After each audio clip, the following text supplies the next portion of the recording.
आज पूरा देश आज़ादी का जश्न मना रहा है। इसी के साथ हमारे जहन में कुछ ऐसी यादें भी ताज़ा हो उठी हैं जो उत्तर प्रदेश की राजधानी लखनऊ से सटे सीतापुर में आज भी जीवंत हैं। इस महत्वपूर्ण मुद्दे पर बातचीत करने के लिए इस वक्त हमारे साथ मौजूद हैं सीतापुर के वरिष्ठ अधिवक्ता अजीत चंद्रा जी, जिनसे हम जानेंगे सीतापुर का आज़ादी के पहले क्या महत्व था, यहाँ की कौन कौन से मोहल्ले और सड़कें हैं जो आज भी उस नाम पर अभिलेखों में जीवित हैं। इन सारे मुद्दों पर चर्चा करेंगे और अपने दर्शकों को हम बताएंगे सीतापुर का वो इतिहास जो शायद उन्होंने सुना और जाना नहीं होगा। अजीत जी, हमारे यूवी टीवी परिवार में आपका बहुत बहुत स्वागत। धन्यवाद।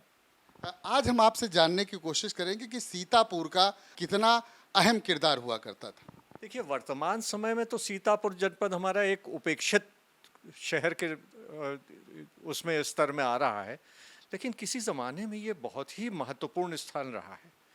अगर हम देखें पुराना कुछ ऐतिहासिक दृश्य से, तो मुग़ल काल में हुमायूं नामा में इसका जिक्र मिलता है थोड़ा सा।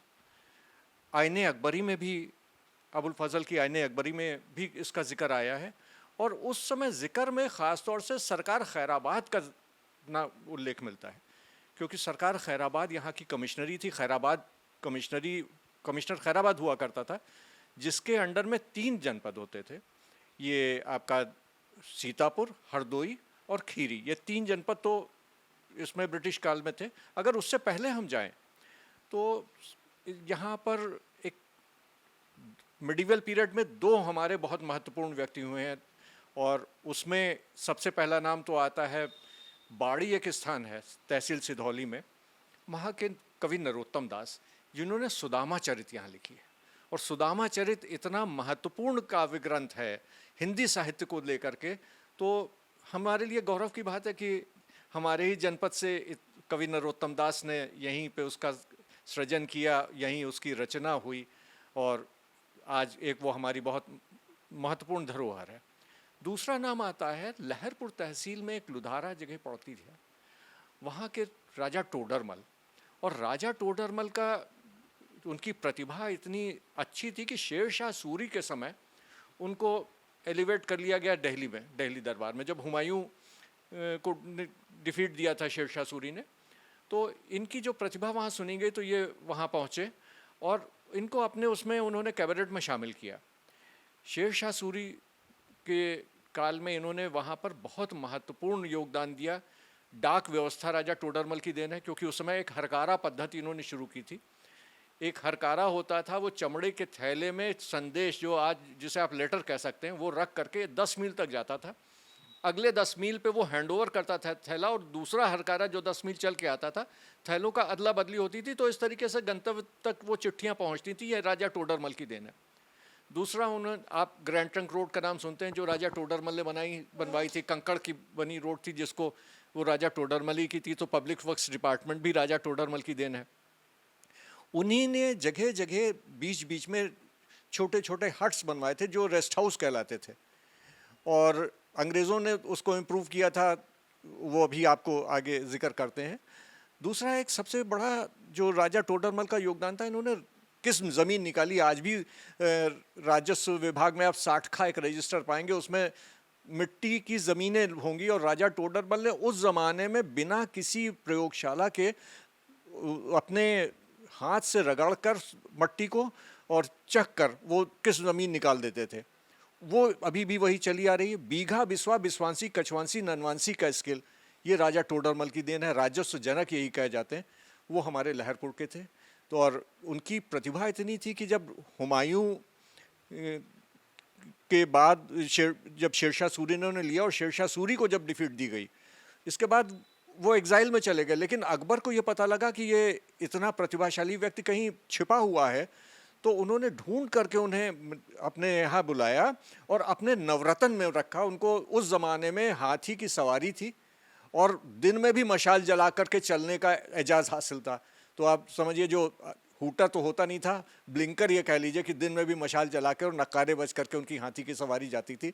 तो सीतापुर के लिए कितने गौरव की बात है कि एक नवरत्न उस ज़माने में हमारे शहर से गया है। ये तो हम आयने अकबरी में भी देखते हैं और हुमायूं नामा में भी इसका थोड़ा उस देखा है। अब आपके दूसरे मुख्य मुद्दे पे आते हैं कि इसकी महत्ता जब ब्रिटिश शासन काल में क्या रही।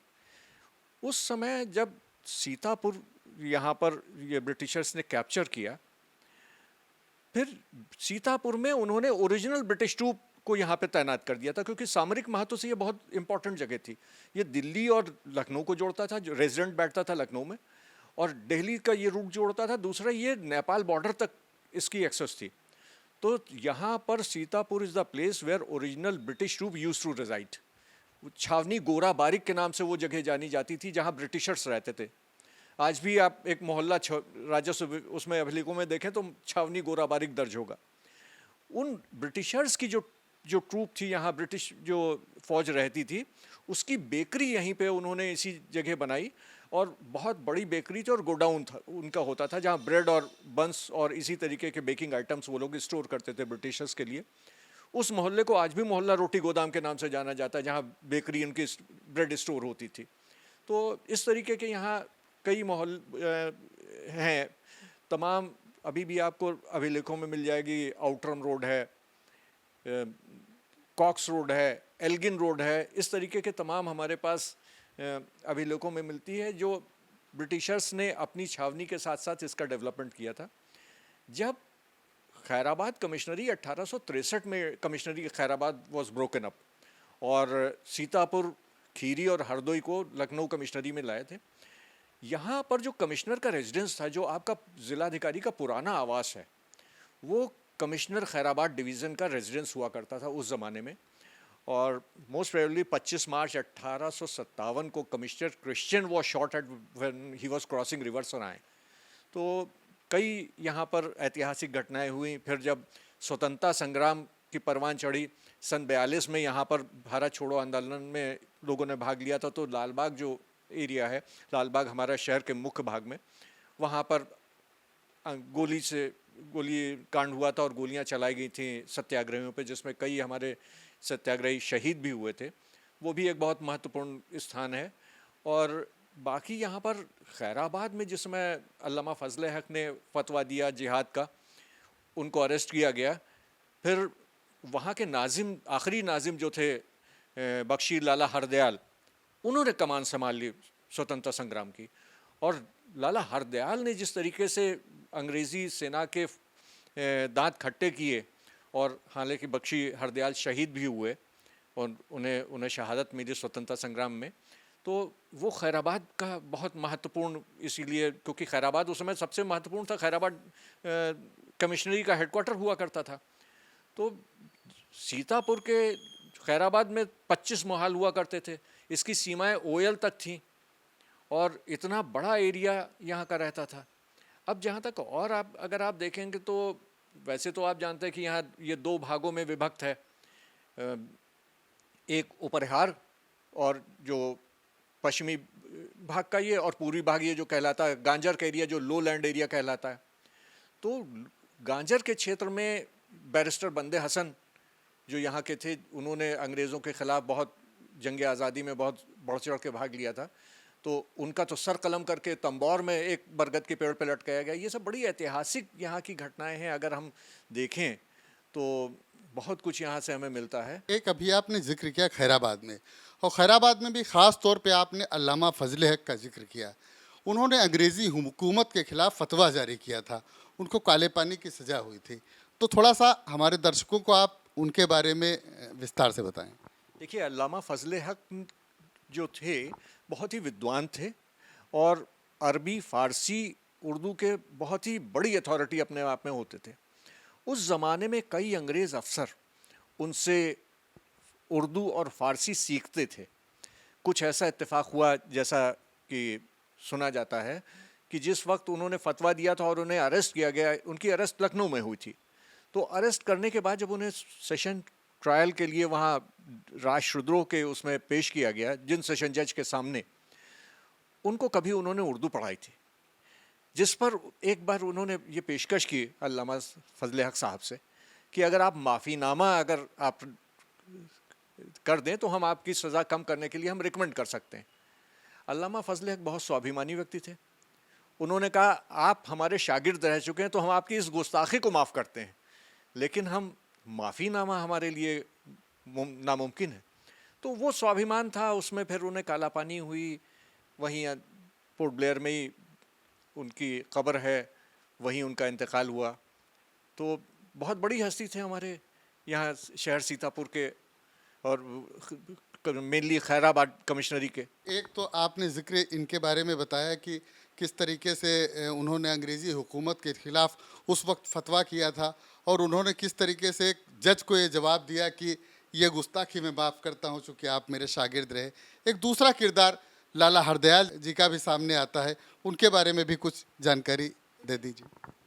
लाला हरदयाल जो थे वो खैराबाद के आखिरी नाजिम थे, और वो आखिरी नाजिम थे जिस वक्त अल्लामा फजल हक की गिरफ्तारी हुई तो जंग आज़ादी की कमान उन्होंने संभाल ली, और तलवारबाजी में तो वो बेमिसाल माने जाते थे।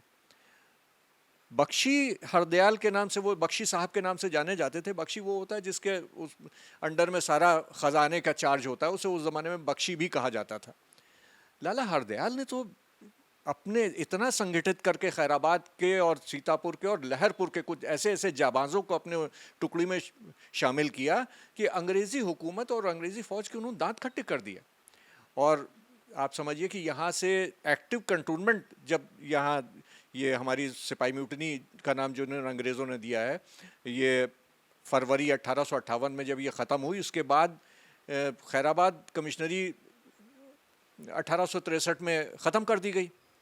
तो उस ज़माने में यहाँ पर खैराबाद का जो हथकरघा उद्योग था, जो पीक पे था, वो धीरे धीरे समाप्त हुआ। लेकिन अब वहाँ आप देखें कि उसको पुनर्जीवित किया गया है, और अब काफ़ी वहाँ पर वो उस ज़माने में इंग्लैंड तक जाता था यहाँ का बुना हुआ कपड़ा, अब वो दरी के शेप में आ गया है, और दरी का बेहतरीन काम आपको खैराबाद में मिलेगा। जानकारी की महत्वपूर्ण श्रृंखला के बीच में हम अजीत जी से ये भी जानने का प्रयास करेंगे कि सीतापुर में समाजवादी विचारक, चिंतक आचार्य नरेंद्र देव भी रहे हैं, इसको लेकर के भी हम आपसे जानने की। देखिए, आचार्य नरेंद्र देव बहुत बड़े शिक्षाविद थे। आचार्य नरेंद्र देव का जन्म यहीं सीतापुर में हुआ था, जो एक मुरली निवास गुरुद्वारा के पास में मुरली निवास कोठी है, वहीं पर उनका जन्म हुआ था, जो मुंशी मुरलीधर की बनवाई हुई थी, जो जगदीश चंद एडवोकेट साहब इसमें आखिरी वो रहते थे। और आचार्य नरेंद्र देव ने यहीं प्रारंभिक शिक्षा उनकी यहीं हुई, और यहाँ से जब वो गए हैं, उनकी तो शिक्षा इतनी उच्च स्तरीय थी, इतनी ऊंचाइयों तक आई कि वो लखनऊ विश्वविद्यालय के कुलपति भी रहे। स्पष्ट समाजवादी विचारधारा और अपने प्रखर वक्ता होने के से उनकी अलग पहचान थी। उन्होंने कई बौद्ध धर्म ग्रंथों का, जो पाली भाषा के था, उनका उन्होंने हिंदी अनुवाद किया। तो आचार्य नरेंद्र देव की जन्मस्थली सीतापुर है, और शहर सीतापुर के अंदर मुंशी मुरलीधर की कोठी, जो मुरली निवास के नाम से जानी जाती है, वहाँ की वो उनकी जन्मस्थली है। एक और महत्वपूर्ण जानकारी हासिल की, प्रख्यात शिक्षाविद, समाजवादी चिंतक और विचारक आचार्य नरेंद्र देव, उनका जन्म भी सीतापुर के ही मुरली निवास में हुआ था। एक चीज़ और जानना चाहेंगे, जैसा कि कहा जाता है कि ब्रिटिश हुकूमत के समय सीतापुर सेना का एक बहुत बड़ा केंद्र हुआ करता था, उनकी फ़ौजें यहाँ पे रुकती थी, बहुत बड़े बड़ी यहाँ पर बिल्डिंगें जो हैं, जो आज पीएसी और पीटीसी के उसमें तब्दील हो चुकी हैं, वो भी यहाँ पे मौजूद है। उसके बारे में क्या कुछ जानकारी है आपके पास? जो पीटीसी आप बता रहे हैं, जो पीएसी बता रहे हैं, तो उस ज़माने में ये ब्रिटिश छावनी ही की जगह थी, और शायद 16 मई 1950 में ये, जब यहाँ से कैंटोनमेंट ख़त्म हुआ तो 1950 में ये सरकार ने बेच दी थी उनको, पुलिस विभाग को। तो ये उत्तर प्रदेश सरकार के द्वारा, ये वही ब्रिटिश छावनी की ही जगह है जहाँ पर आपकी पीएसी कायम है, और कैंटोनमेंट का ये पूरा एरिया ही था। ये यहाँ से एक्टिव कैंटोनमेंट 1929 में एक्टिव कैंटोनमेंट ख़त्म हुआ है। 1929 में सीतापुर से एक्टिव कैंटोनमेंट को ख़त्म किया गया, और ये जगह जो छावनी, कदीम का मतलब होता पुराना, ये सब पुरानी छावनी की जो जगह थी, ये सब सिविल एरिया में आ गई।